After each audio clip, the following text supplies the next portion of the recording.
I'm going to do three things in the speech. Firstly, on setup. Secondly, on how the US secures its military interests. And thirdly, on why our comparative is better.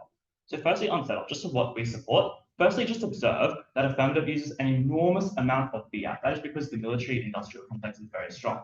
Note the obvious, I think the average intelligent voter just knows the extent to which of the size of the US budget. Secondly, is that companies also just like massively value IP. I'll explain the impact of this later in my speech. Secondly, is that this financial compensation will be enormous, and that is for the fact that these products are worth billions. That's why these companies are worth like trillions of dollars in the stock market because they have these IP.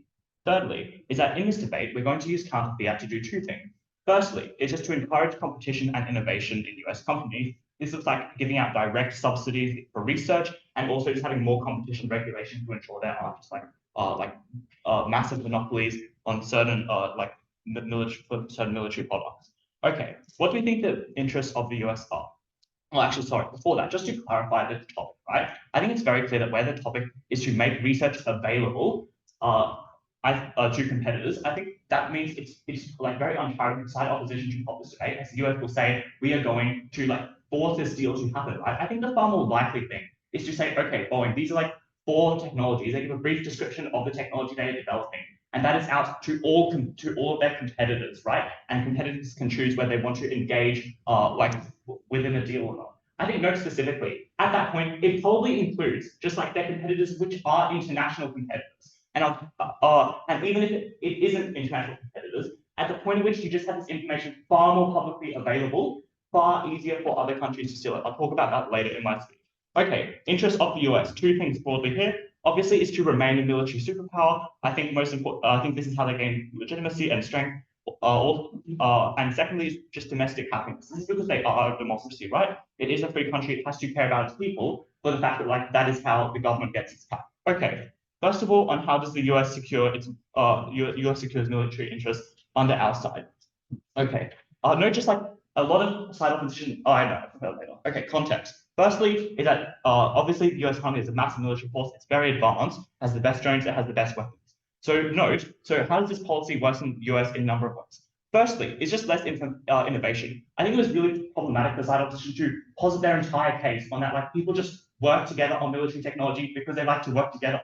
Obviously, no, right? The reason companies incentivize R&D in the status quo is because IP is really valuable for the net worth of that company, right? It is to say Boeing wants to be have the most like advanced technology, so that like hedge funds invest in it because they have better technology than all their competitors. I think in a world where like obviously it's very easy for competitors to just gain access to these technologies, the far more likely outcome was going to be they just never invest in R&D in the first place, and that's because they don't get any like significant advantage, if they do, if anything they are able to develop, just goes straight to their competitors. I think in opposition's world means just like these companies will never invest in R&D. I think it takes out the majority of their case. Okay, second, on how they stifle external investment. I think this is just derivative. I think hedge funds are obviously never going to invest in like short term, where even if this R&D is successful, R&D is obviously something which is not always successful. It's probably just the point that like maybe I just invest in a competitor who's going to be able to buy that product at the point at which it does succeed. Probably a better investment than just hoping that some R&D investment works out. Thirdly, and most importantly though, is that this will just give international competitors an extreme edge. Note, I think side opposition really clearly identifies that in the status quo, countries are dependent on US for the supply of weapons, and the US is able to cut this off. I think that means in a world in which you just have the research and development of US companies more publicly available. I think even being super charitable to them, where it'll be restricted to only US companies able to give this to other people, it just makes it far more easier to Russia and China to understand what technologies the US is developing in the first place, right? And so I think that just means at the point at which these countries have extremely good cyber hacks, I think they just probably get these designed. Note why this is really bad, because at the point at which just one cyber attack is more likely, that is billions and billions of dollars the US is giving to China for free. But I think being more charitable to our side, it probably just looks like at the point at which the US, right, like with Boeing, etc., like these companies operate in Australia as well. And even though US wants to keep its control over countries like Australia, also military technology, because Australia is incredibly important for the South China Sea. I think it even is like allies of the US, it doesn't want to help these get giving military technology at the point at which now this information is far more accessible to the average like Australian person within the military. This is against the incentives of the US because they stop this monopoly of power. Far more likely, though, is things like PMCs and things like Russia and Chinese companies are going to be able to buy this technology in the first place. And that is because the US cannot control like which corporations sell, right? It's just that the corporations are going to make this available. The US has no like be able to say, oh, we just will veto like this transfer. And I think really importantly that US companies are going to want to sell their research in side opposition for. That is just the fact they probably make money from it, right? And probably make a lot of money. Note that is note that is a different incentive to the country of the US, who obviously does not want these countries to get this sort of technology. I think as a result, you have China and Russia who are extremely autocratic or like state-controlled states who have a shit ton of money, who are willing to rip off their people in order to buy a shit ton of military contracts under side opposition. Hence, they get so much more military technology. Literally, you just like lose the US's like built up dominance. I think. Okay. Also,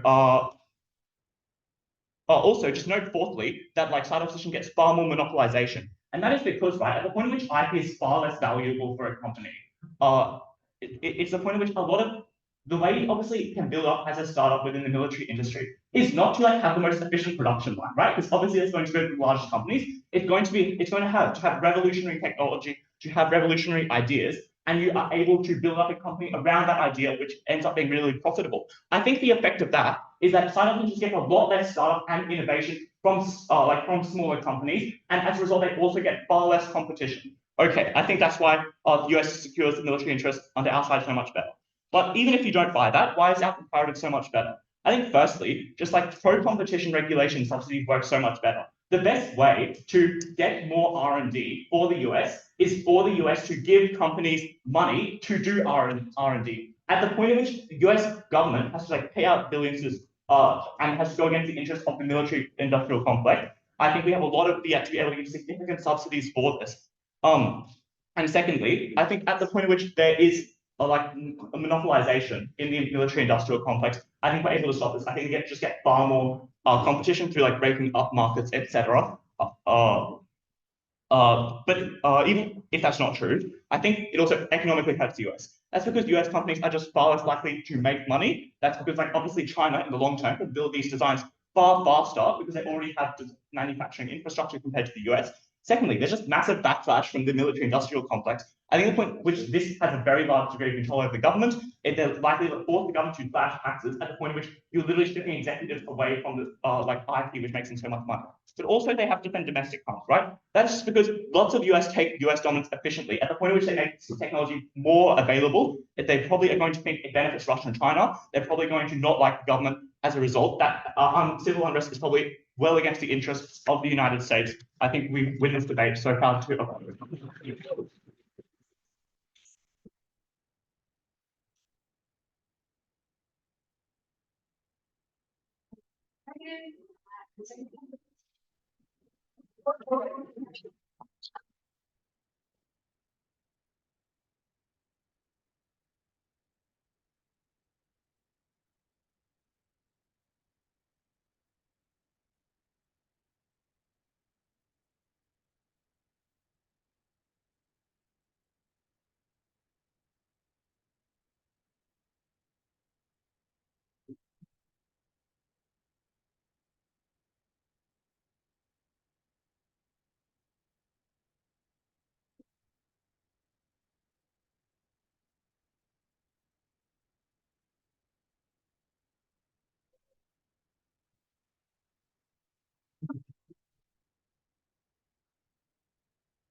Starting my speech in 3, 2, 1.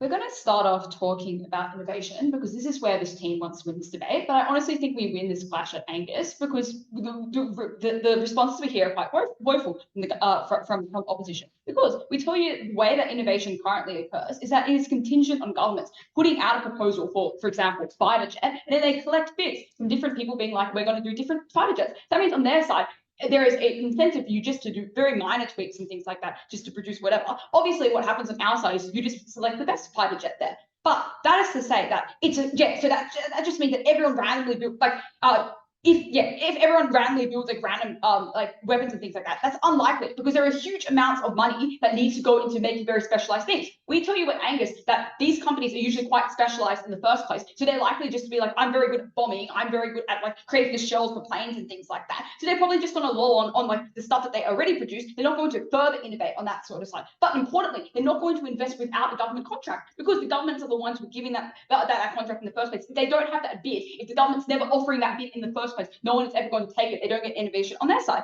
But secondly, we just told you, because this characterization that these corporations are highly specialized and do these particular things well, it means that on negative, they probably just sit in this field and things like that. But on our side, you're more likely to get collaboration and things like that. Because at this point, when they don't have the patents, right? When you get all the bids together and you're like, oh, Boeing has a bid that has this really good idea, and this other company has another good idea, they can collaborate together. That obviously doesn't happen in a world where patents exist, right? Because that collaboration never happened. Because people are too scared to come out because they know it's a trade secret, because they know that they can't share and things like that. Obviously, when you have more information sharing, when the government can put these collaborations together, that it's obviously a good thing. So that means on our side, we actually get better innovation because now you can create the plane that is cost effective, that is a bomber plane, that has the parts from Boeing and things like that. It is not the small tweaks, like at best, the sort of innovation that they can get on their side. They tell you that local companies just won't do this investment in the first place. I think this is absurd for a number of reasons. First of all, they literally get like money from the government, and like so they tell you that you lose like investments from like hedge funds and things like that. Obviously, hedge funds aren't investing in this shit. Like they're going to invest in things that are stable. They're going to invest in things that they know a lot of things about, not into the military. The money literally comes from the government. The government is the one who is funding these deals. They're the ones who supply most things there. But also just on private investors, obviously for the same reason, private investors wouldn't invest because they don't invest in things like that. Is government that is probably doing these things. But secondly, we told you that they innovate more from the very, very start because, as I told you the characterization before, like at the moment when you are really highly specialized in something and you know that you're always going to get that deal, you're just going to do the same thing over and over again. You're going to make minor tweaks over years because you know that the government is always going to buy your stuff. But if you now know that other people can make your technology, they can do other things, like you're not just like the Boeing guy who makes this particular plane, and someone else can come and create something else. Obviously, that creates an incentive for you to do more innovation beforehand, to put more stuff into R&D because of that fear that you don't have a monopoly over the market. You obviously still want to maintain your market share. You still want to win the bid and things like that. That creates an incentive preemptively to do that sort of stuff. They also just told you that this financial compensation would be a huge amount of money, and that would be not in the interest of the government. We told you this doesn't change anything because you either pay now or you pay later. Like the reason is like companies like that they profit from the patents and things like that, and the government loses money there. It just means that when Boeing can market its prices really, really high because of the patent, it means that you're just going to pay a lot more later. We give you analysis to suggest that when it becomes more cost effective later, that financial compensation doesn't really make sense anyways. But secondly, we told you because our money goes into better innovation, which produces cheaper, because you break the monopoly and you get other people and you get cheaper technology that is more efficient, it means that you have greater access to like mass producing drones and things like that at a cheap cost. It means that later on you don't have to funnel men and stuff into war. You don't have to spend money on lots of different types of equipment because you have more specialized stuff, because you have like better fighter jets and things like that at a cheaper price. So that also falls out of the debate.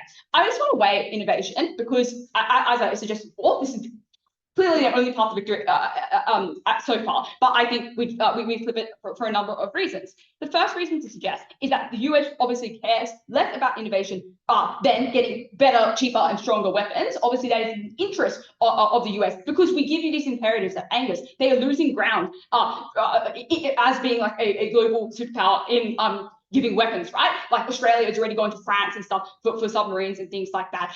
Other actors like China, other states are amping up their military quite a lot. But also the US just prides itself on other people buying its weapons, and it's really important that they are able to turn this tap on and off, because when they are the global leader, when everyone can buy, obviously they can also just still control who they sell to. Like, it's absurd that this team is like, oh, well, like China will like get your like property now. Like, obviously, like similar to how a sanction works, you're not going to sell your stuff to China or Russia or things like that. But importantly, it keeps your allies close. It means that if it is in a strategic position for you to cut off like weapons deals with a particular country, that is obviously a good thing. It is important as a leverage tool for the United States, but also it doesn't want to lose this position because it wants to maintain being at the top of the ladder.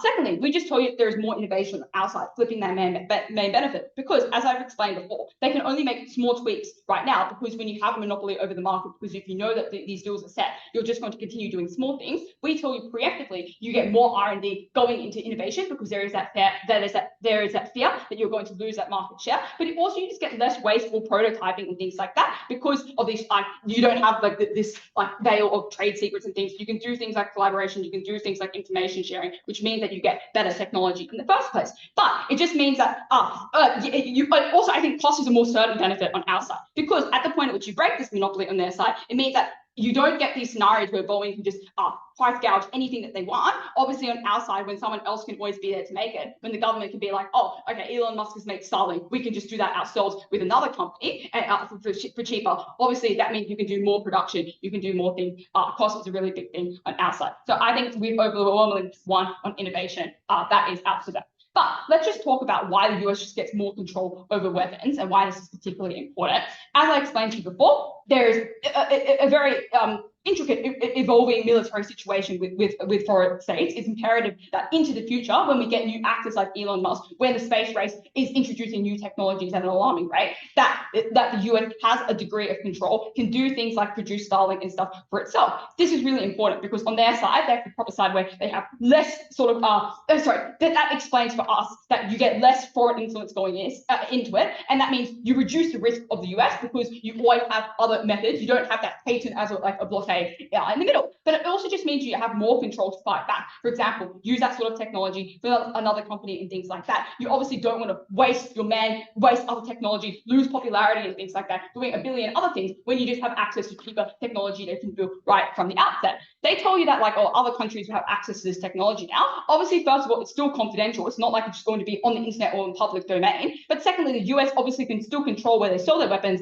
This is important because they can keep their allies close. They can control where they sell to. But they can also just stop selling sometime in the future, especially when it is strategically advantageous for them to do so. So obviously, this means that they're not going to sell to states like Russia or China, similar to how sanctions work. But also at the point where you just have more effective weapons and you can be more strategic and have leverage over other countries, but also the amount of control that you have yourself, it's more likely that you have more leverage over those companies anyways. The last push they give is about backlash. Obviously, these companies can still sell, they can still fight for a bid and things like that. They're not going to lose out on that. Secondly, they can still collaborate, which probably gets them more investment. But third of all, they probably get more business at the point which the government purchases more weapons from them, purchases them at a higher scale. And obviously other countries would do the same thing. Proud to that.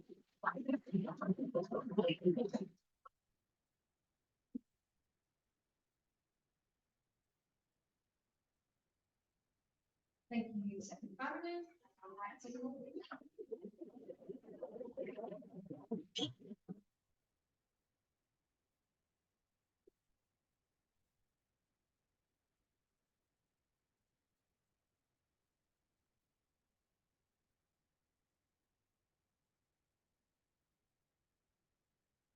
Tragically, I think this affirmative team misunderstands or misreads the motion, because it reads that they will make research available to competitors, and they assume that only competition exists in the US, which is not the case. There are military corporations all over the world. And even if this debate isn't about selling trade secrets to China or Russia, it certainly is about French corporations or German corporations having access to this information. And it is about international competitors now being able to co-opt a large amount of IP, which the US has been able to weaponize for themselves as an individual actor.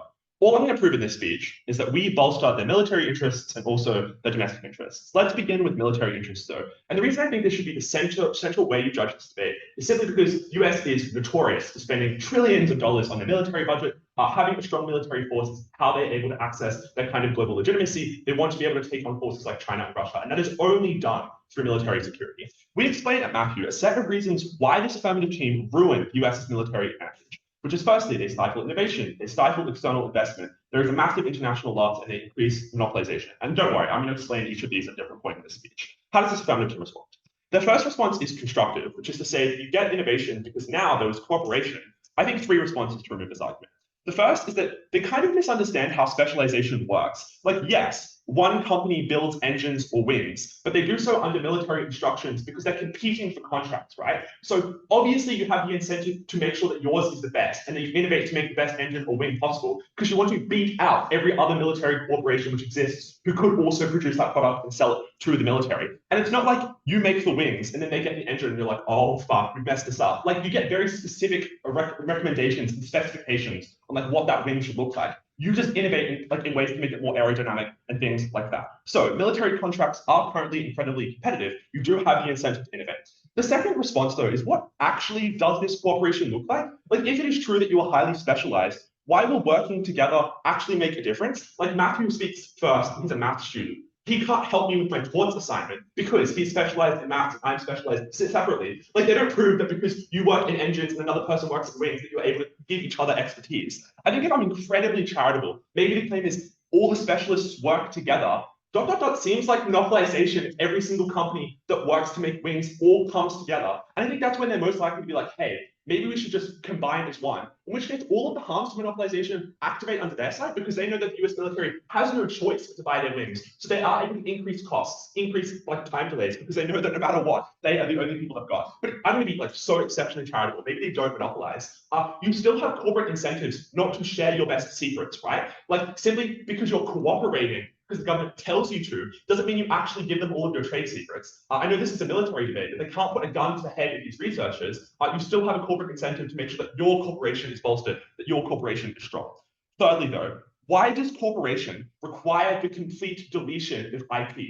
Even if you can force cooperation, they never prove that what is necessary is the deletion of all IP protections for all products in all military spheres. Maybe it is true that you recognize that sometimes it is good for Boeing and Airbus to collaborate. You can force them to collaborate. You have counterfeit. Surely, if it is beneficial to do that, you can do that. But we don't activate all of the harms that we explained to Matthew. So let's compare their material to the sophistication of the material we bring you at Matthew, which is simply that it kills it. Firstly, because you remove a company's incentive to innovate. And the reason for that is you only have the incentive to invest in innovation if you know that you'll make profit down the line. But if other corporations can take your IP, replicate what you've done, and then immediately start selling it, presumably at a cheaper price because they haven't had to spend money on innovation in the first place, then you're fucked, right? Like you can't make any money. So you don't have the incentive to make better products. You have the incentive to make as many products as possible because that is how you capture the market. So you reduce innovation in that way. But secondly, as I explained, they probably get more monopolization. And that's also the reason we explain at Matthew, which is the way that small corporations come about is by weaponizing their IP to become big. That is stifled under their side. But secondly, we get better innovation for the reason that we can use our counter-fiat to encourage competition naturally and use subsidies. And there are 2 reasons why this is likely to be far more successful than anything they do. The first is just that it has worked empirically. Like they admit that the US is a leader in US military development, military technology. And the reason for that is because they give subsidies and they do things like force anti-monopolization measures, which stop mergers. This already exists right now. It already means that the US is in a position of power. They never explain a context why the US needs to do anything different. They admit that the US is leading, but do not explain why they have to do anything, like why that lead is slipping. But secondly, because we just rely on natural market pressures which have been proven to work. If you increase competition, make it difficult for monopolization to occur, naturally, and I think the OIB understands, you have to compete because that's how you get your products chosen. Thirdly, though, we explain that you allow international companies to outcompete you under their side. And the reason for that is because they have access to your IP, but crucially, you do not have access to theirs. So like German companies, French companies, and I think to some extent Chinese companies are able to access your IP, but you don't know what the fuck they're doing to make their wings, what the fuck they're doing to make their engines, because this debate isn't about compelling their governments to kind of make sure that they release their IP, which means that there is an asymmetrical difference in the ability of military forces and governments to understand what is going on. And that means that we can flip the benefit of faster and cheaper production. And the reason for that is that China, India, other countries are able to operate far more efficiently because they have mega factories, they have worse labor regulation, they have a number of other mechanisms which allow them to produce goods far more cheaply. And the OIV knows that most things are made in China, are made in these places because like our industry standards in the US are far too high, which means that their benefit of cheap, fast production is out of this debate for the reason that they are never able to create these goods as cheaply and as quickly as other countries can. So if they want to win this debate on speed, they are also out. The next claim is individuals like Elon Musk are able to commit treason and refuse access to satellites. First response, this isn't in this debate because this isn't about seizing existing assets. This is about releasing IP. So they aren't empowered to go Elon Musk, hey, you better give us your existing satellites which are under your ownership. It's about give us a design for your satellite. So don't activate their benefits anyway. We comparatively perhaps can compel Elon Musk to do satellites because of our counter fiat. So we're able to flip their benefit. We can just say, Elon Musk, hand the button over. We have control now. I'm the captain now. Thirdly, trade-off. Like this is an active debate. The US cares far more about retaining power in a holistic sense than perhaps the unfortunate truth of a few people dying in Ukraine, which is of course an evil harm, but the US doesn't really give a shit if the cost is that they kind of lose their global footing. The next claim is people don't invest in the military because it's unstable. Why? Like it is literally the most stable investment source you have because of budget security, right? Like so you know that the US military will spend trillions of dollars on these contracts. So you can be like 100% certain that you get money back on your investments. And then next claim is like, hedge funds don't invest because they're not allowed to know secrets, which is not how investment works, right? Like you don't give the hedge fund the specifications of the engine. You just say, if you give us money, we will give you returns. That is how corporates, like that's how companies and investment works. So their harm is that a number of corporations and a number of investments do pull out because they know that they cannot make money from investing in the first place. The next claim is that it's cheaper for the US to pay now than for IP later. And the easy response to this is just to compare the relevance of interests. The US is willing to spend trillions of dollars on technology. It doesn't care about money because it has an enormous amount of it. What it cares about is its strategic place and its lead in the field. They're willing to do whatever it takes. So even if it is true that we spend more money later on, that doesn't matter because that's not what they care about. Finally, they say the US can control what weapons they sell, so they won't sell to China. Sure, you don't sell the weapons to China, but the IP already exists in China, which means China is able to make the weapons in the first place. But also, you probably do just sell these weapons to places like Germany, places like France, which they explain. So we win this issue because we get more innovation and because we get better competition. Second way we win this debate is really simple. We don't spend trillions of dollars on this policy. We can spend it elsewhere. We can spend it on things like building schools, spend it on things like building hospitals. Seems important. Seems like something you guys would care about. Very, very proud of it.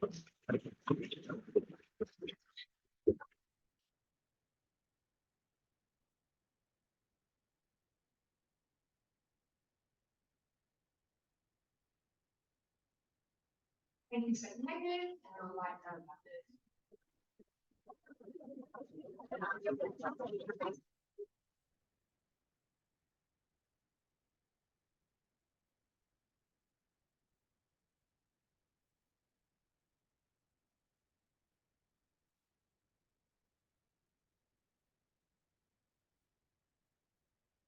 Just give me a second to sort out my pages, etc.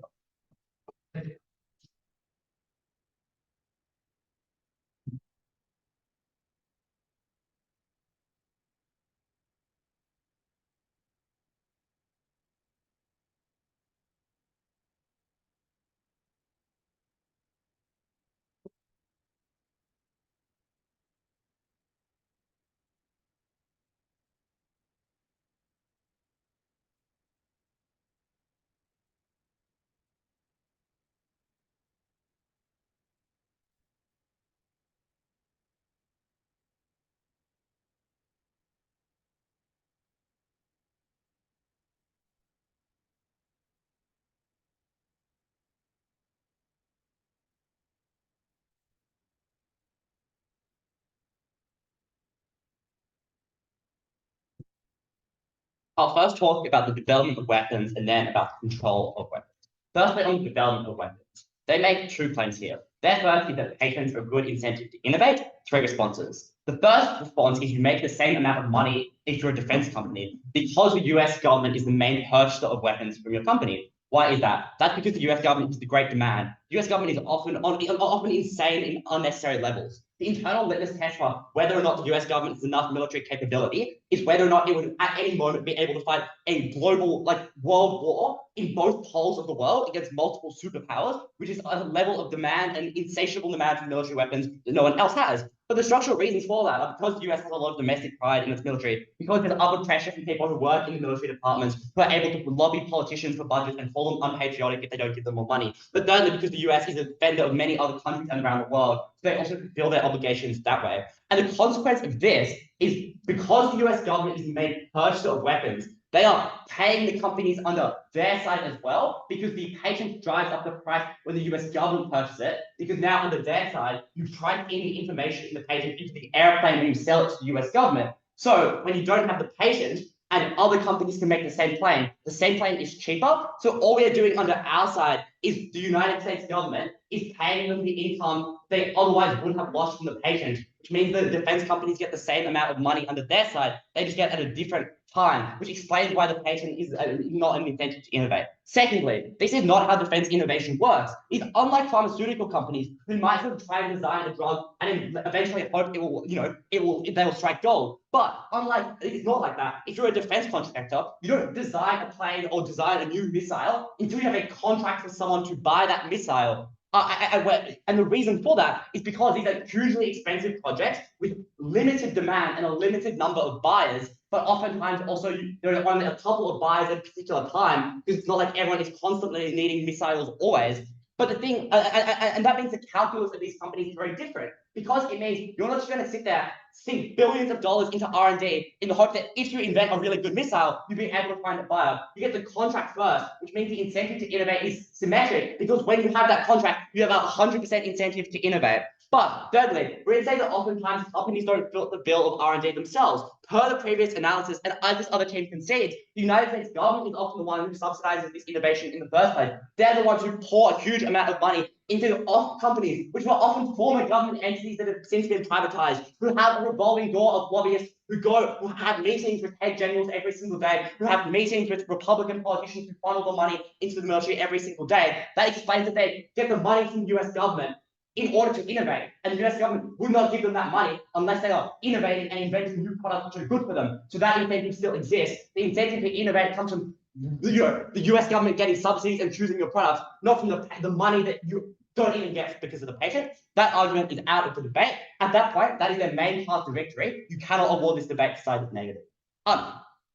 Their second claim here is, well, maybe this diminishes private investment into these firms. First of all, we point out they're often not publicly traded. Often you just can't buy parts of these firms. And the structural reason for that is because the US government wouldn't let its defense, like other people, buy into its defense contractors, because then they could pull out and liquidate all their assets at the same time, which would obviously expose the United States government to an enormous amount of risk, which is why they're not publicly traded, and private equity into these firms is heavily controlled. Secondly, as Jade explained, it's an unattractive investment because you don't know about the company. Not he's like, oh, but you know how much return you get. But obviously, that's not like good enough for an investor, because you need to know why you're going to get that return and have a guarantee that you're going to get that return, especially when there are other more attractive, more profitable, and more secure investments to make. You would not invest into a black bonds of a company and you don't know, things will change. I actually not that stable of an investment. Look at what is happening to Boeing at the moment. Thirdly, we're going to say private investment is a drop in the pool compared to the public investment that you get in the subsidies from the US government. So even if you believe that argument, it is less important in terms of the scale in this debate than our claim here. What is our claim on weapons development? We explained you get free flow of information in the weapons market, which means you get the best weapons, it means you get the cheapest weapons, and that is something that the United States government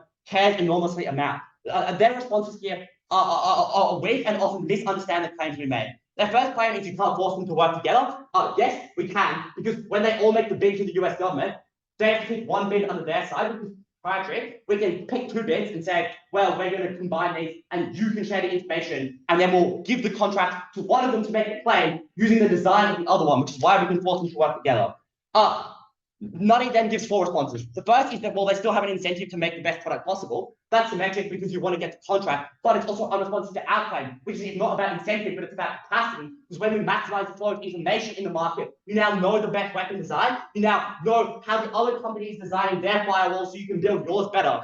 The second response at 90 is to say, well, our cooperation doesn't help if the companies are good at different things, but I point out often those different things need to work together in a military context, which is to say defensive and offensive cyber weapons are often, need to work together because often the best form of defense in cyber weapons is offense, to strike out the thing that is attacking you in the first place. But additionally, we point out that things are not so radically different, such that it is not possible for companies to benefit from the innovation of another company, which is to say, when Boeing has a new plane design, but they don't finish the project because they can't figure out a way to make it cost effective, obviously Lockheed Martin could benefit from that information and make that product better. The third response and money is to say, well, you have an incentive to not share it with other companies. This is wrong, because it's not you share it with other companies. You have to still give the information to the US government, because they're the main purchaser of your product. So you submit the contract being like, the US government is the one buying, with the product to the US government, and the US government shares with the other companies. It would be absurd for them to not give that information to the US government. Their fourth response is to say it might result in monopolization. Obviously, they're still different companies. I just don't understand this mechanism. Weigh this argument, because we explain that when you have better weapons, which are cheaper, because you can just get one other company to build the same plane cheaper as opposed to having a monopoly on your side, the US better weapons to put into its conflict, to protect its interests overseas, to go get oil and spend oil when it needs to keep the allies close. But additionally, it means you have a huge amount of international control, because you have bargaining power, which means Australian kids buying submarines from you as opposed to the French, which means stakes need to come to you. But it also means when something bad does go wrong, when there's a revolution in Iran, you can turn off the tap. And within a couple of years, they will be decades behind in military technology, as literally happened when they had to revert to buying Soviet technology, which is far, far worse. Let's then talk about the control of weapons, which is the less important issue in the debate, but one that we're still easily able to win. Their two responses are insane. Their first is, you have to give it to China. No, we are the affirmative team. We are fair. Listen to Angus's speech. Point out all the examples we give you are American firms. But obviously, this topic is not we should post the blueprint online and give it to China. But the second reason you know that is the case is because defense contractors are governments elsewhere. There aren't Chinese companies which make Chinese jets. It's the Chinese government. We're obviously not giving this information to China. That is absurd. Their slightly better claim here is you might have leaks. But as I've already explained, the United States government is the one that controls the info. So they're the ones who decide which defense companies to give it to. And it's the same inner circle who already gets some innovation. Which is to say, Boeing gets information from the US government right now. They have a bunch of confidential stuff. So does Lockheed Martin. Now we're sharing it between them. You must ask yourself, in the status quo, would a defense contractor have good methods of preventing leaks? And would the US government give confidential information to them if they didn't? They obviously wouldn't. Weigh this against our material on the issue of control, which is to say there are often private firms who are like Starlink, who are able to leverage the US, their monopoly over weapons in bad ways. For example, Elon Musk insisting that Crimea is rightfully Russia's. The two responses from Second don't misunderstand this argument. They say it's not about getting weapons. That misunderstands it. So we can just give the Starlink blueprint to someone else to make it. They say we'll seize the weapons that obviously use warfare than what we do. So that doesn't work. Very, very proud to affirm.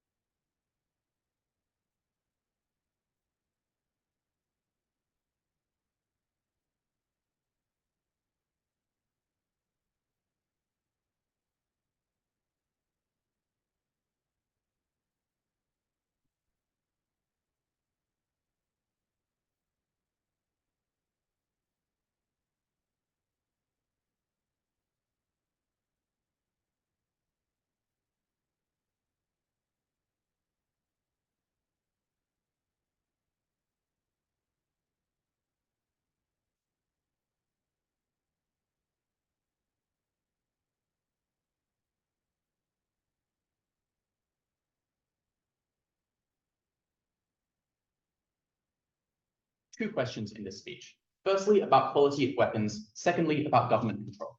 Firstly, quality of weapons. And I think that this debate is largely about the innovation that we are able to achieve. I'm going to start by going through the new responses given by Jack at third, and then give you everything that we've already given that already overcomes it.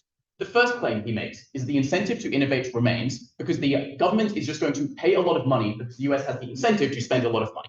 I think this response is insane and nice a dramatically large amount of their case. Because if it is in the incentive of the US government to just give as much money as they can, which means that there is no net loss to innovation, that means that they do not actually get anything cheaper whatsoever on their side because the US government is just willing to pay whatever it takes. I think this means that if you buy that argument, you cannot buy their claims about cheapness and we're going to win innovation in other ways. The second claim they make is that there is is that you do not sync R&D because you get the contract first and then you innovate. But I think this is just untrue, because I think in order to get the contract in the first place, you need to have the most appealing product. If there are multiple companies trying to get the same contract, you are going to give it to the one that has the most advanced design. You have the incentive to do at least some level of R&D beforehand in order to actually have the most appealing product. The third claim that they make is one that I think is incredibly detrimental to their case, because Jack tells you that the government is the one that foots the bill of R&D because the government subsidizes it.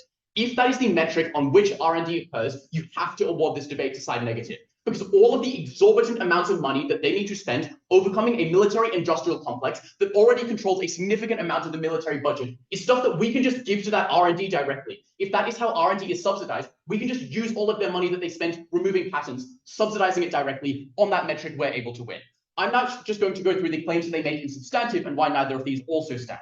The first claim they make is they just get collaboration because they're going to force it to occur. A couple of responses. Firstly, just observe everything that Nunny's already told you, but I'm going to add a couple of things. The first is that I think that there is a distinction in this debate about when companies are trying to make the same product and when companies are trying to make different products. Because I think the important thing to observe firstly is that if companies are trying to make different products, those incentives to innovate probably already exist, and the incentive to collaborate probably already exists to a decent extent. Because if it is the case that there are multiple companies trying to make the same kind of product, which I think is largely true, if that's not the case, they do not get a benefit because there is no alternative to sell the IP to. That means that these companies do have competition, so they're trying to make the best product. Working with another company is often a good way to improve it if they are not making exactly the same product. What this means is I think that the only change they get is in cases where companies are actively trying to make identical products or products that serve the same purpose. Why is it then that they are likely to get less innovation in this regard? The first is that you just lose a dramatically large amount of the incentive, because in order to make a profit, you need to be able to have a product that is worth selling. R&D in and of itself does not earn you money unless you can sell that product. And if making that R&D leads the government to just give that R&D to someone else, there is no incentive for you to do that. Under our side, if there are multiple companies, they have that incentive to spend the money on R&D because they will then win the contract. The second claim is that you do get less investment. Jack responds to this by saying that, actually you don't, because the government does not have the incentive to make its own military on the market. And secondly, that people think it's quite unstable. I think firstly, this does not pass the OIV test because the OIV probably knows that Boeing is publicly listed. But secondly, these are things that are actually incredibly stable for the reasons that Nunny gives you. I think this is something that you do lose a lot of investment in. The third claim is about monopolies. And I think the importance of me disproving this is that if I can prove that they get more monopolies, that also means that they do not get the benefits about cost, because their argument about cost is largely about removing the monopolies. We tell you that actually the way in which small companies break into the market is specifically by creating new products that they are then able to make that no one else is able to make. But if you make a new product as a small company, you do not have that same level of supply chain sophistication. You do not have that same level of economies of scale that means that you can produce it more competitively than an existing bigger company. What this means is that underside affirmative, what likely happens is that a small company might innovate, but then the US government just gives it that IP to the biggest company because they can then produce it cheapest. I think that means that you lock out small companies from having the incentive to try and innovate. What this means is twofold. Firstly, that's a reason why they get less innovation, because they monopolize the market, and that means that there is no incentive to try and diversify and try and innovate. But secondly, it means that they can just afford to make those products a lot more expensive, which means, maybe they claim that the government foots the bill anyway, but that means they just cannot win. Or more likely, the monopoly means that you do just make that product far more expensive. That means that they are not able to get it. The third thing we claim is that we just use the exorbitant amount of counter fiat that we do have in this debate. The military industrial complex is incredibly strong. The majority of troops the US sent to places in the Middle East were from private contractors. What this means is that it is incredibly difficult to get these companies to give up their IP. That is a lot of money that we are then able to just funnel directly into research and development and anti-monopoly measures. That means that we can use that in order to make better quality products. The importance of this is twofold. Firstly, the US just has a competitive advantage. And the important thing of this is even if you believe the affirmative team that they are not going to sell all of their products to other countries, that means that they do lose the competitive advantage anyway because their product is just worse on their side. And that means even if they do not give those products to other countries, that means that they are still going to lose that competitive advantage. Secondly, we proved to you that their own metric in regards to why they get better weapons about cost does not stand for the own reasons that they give trying to rebut our claims and because of monopolization. At that point, what you have to believe is that we get better quality weapons for the US, and that means we also get more competitive weapons. That's why we're able to win on the biggest clash in this debate. The second question is about control. And I think this is an area where the affirmative team also kind of shoots themselves in the foot, because they tell you that there are currently companies that are threatening to work with other countries, and they are saying that they do not want the government to control them, and now they're going to control them.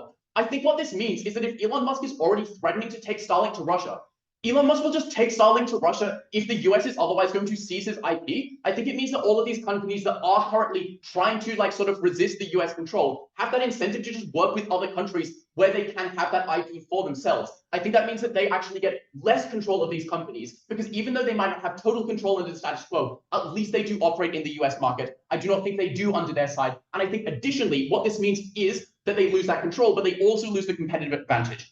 The next thing to establish is what is the comparative in this debate, because we tell you that that means that the comparative being the US weapons compared to other countries' weapons, because what we tell you is a couple of things. Firstly, observe that their mechanisms about being able to sell the weapons to other countries and then turn the tap off rely on them actually having the best quality products for those countries to buy. I've proven that they do not, therefore that impact does not stand for their side. But additionally, it is just likely that other countries are able to have access to it. The responses are mitigatory at best. That is to say, firstly, they just need to make it public. Other countries are likely to have some level of access. But additionally, even if you do not believe that through the definition of the topic, it is just comparatively more likely that there are leaks on their sides. There is comparatively more likelihood that other countries will access it. But even if you do not believe any of that, the fact I've proven that they just get worse quality products is a reason why they lose that competitive advantage. But the last thing to establish, just as a tiebreaker, just for the fun of it, is what Nunny tells you at the end of his speech, which is because of the money they have, we can just spend it on things that are useful within the US. We're able to spend it on schools and hospitals. Oh, the thing that actually goes immediately before this is the mechanism that Bondi gives at the end of his first speech, which does not get a response, which say that there's a significant amount of backlash from these companies because of the military industrial complex. That means that they feel as if they are losing a lot of control. The impact of that is they then lobby for other very detrimental policies to the US, such as things such as lowering taxes for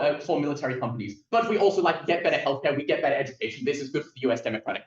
At the end of this speech, they do not get more efficient weapons. They do not get better weapons. They also get worse weapons than other countries. Proud to be USU.